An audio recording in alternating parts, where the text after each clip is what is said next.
Can you help me out? I need you to go to my car and get a folder for class. No problem. I'll go right now. Thank you. While you're there, can you also get my bag filled with rocks, my hockey equipment, and the 25-pound hand weight from the trunk? That sounds like a lot of stuff. But since I'm already getting the folder, I'll do it. Hello, we're here today to talk about the foot in the door technique. The foot in the door technique is one that gets people to comply to a large request by first having them comply to a small request.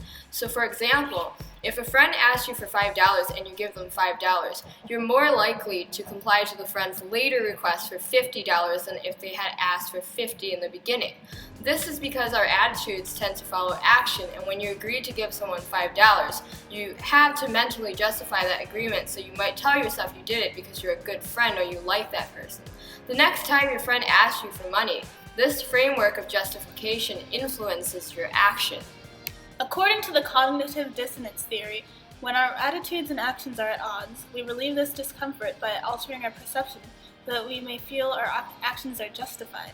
This is why we mentally justify our compliance. Also, a small act of compliance strengthens the bond between the requester and the requestee, making the requestee more willing to comply again. This phenomenon includes both good and bad.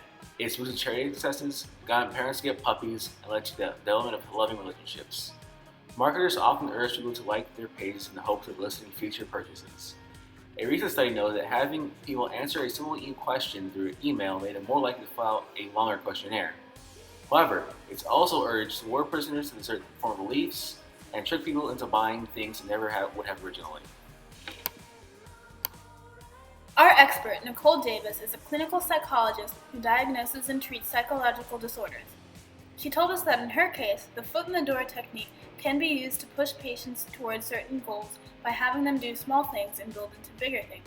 For example, a diabetes patient may be daunted by the prospect of adopting a new low-sugar diet, but can be helped if they are encouraged to track their eating and exercise habits, then later encouraged to meet bigger sub-goals. The door-in-the-face technique often comes into play as well. The door-in-the-face technique is another compliance technique that works by first making an absurd request that others will definitely turn down and perhaps feel guilty about turning down. Then, you ask for your actual much smaller request, which now looks more reasonable by comparison. In the case of Dr. Davis with the obese patient, this might mean asking for the patient to work on multiple goals at once, then just settling for one.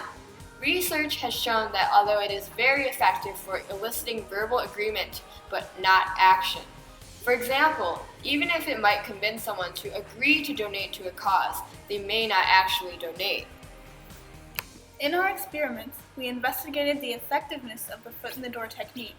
For both experiments, we worked with students individually in order to eliminate the effects of group conformity and the spotlight effect. In order to not prime our students toward the goal of our experiment, we told them they were doing a memory experiment in which they'd read aloud 10 words and complete 15 distracting tasks. We also stated that they could omit any of the tasks without fear of harming the experiment. In the control trials, which were similar to the door in the face, there were no progression into more embarrassing tasks. Tasks started with the most outrageous and became decreasingly embarrassing. This will allow us to evaluate participants' willingness to complete embarrassing tasks without prior conditioning. More outrageous tasks included shouting the word rectum and running on all fours screaming like a monkey, while lesser tasks included hopping and reading poems. For the foot in the door trials, the tasks became increasingly embarrassing.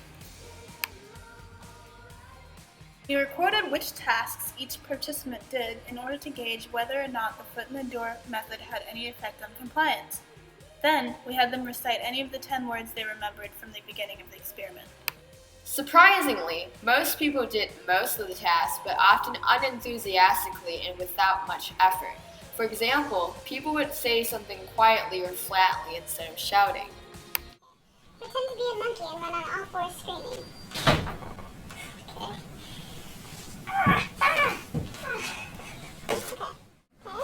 Hold your nose and sing the first 1 to 2 lines of the national anthem. Oh my god. Oh, say, can you see? In both trials, those who complied to the initial tasks were likelier to agree to later tasks than people who refused the simpler tasks. Overall, the control method was the most effective for getting people to do the greatest number of tasks. The foot in the door trials experienced a very slight decline in participation as tasks got more embarrassing. The control group experienced approximately a little decline or increase as tasks got less embarrassing, except near the middle.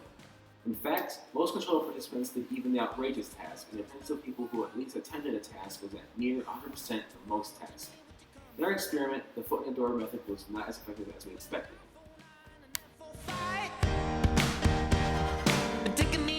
Since people who complied to easy tasks were more likely to comply to harder tasks, and people who gave earlier refusals often ended up refusing later tasks, it can be inferred that compliance was built up with each agreement through bonding and justifying actions. However, it's also possible that people who complied more initially were more daring, which made them likelier to do the tasks regardless of their order. The control trials were probably more successful because people did not refuse the initial outrageous tasks as a result of normative social influence.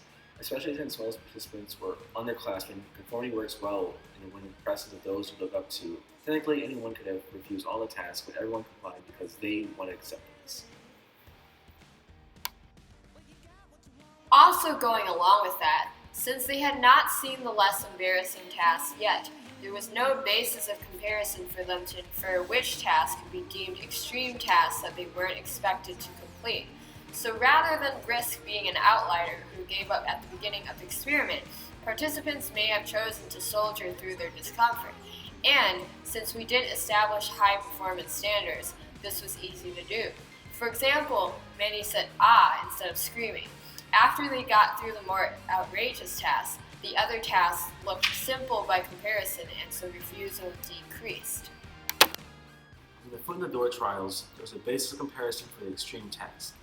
After completing a few higher quality performances for the simple task, the participants probably had higher expectations for their performance in the more embarrassing tasks too, and felt they couldn't match up to that. And since they already did quite a few tasks, they probably thought, I've done enough, so I don't have to do this. Also, the foot in the door method probably worked less well than expected because the task lacked similarity. In order for the foot in the door method to reach optimal success, succeeding requests should be similar.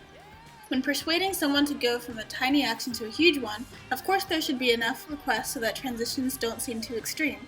However, there shouldn't be too many requests or people may start thinking they've already done a lot and start refusing. Thanks for watching!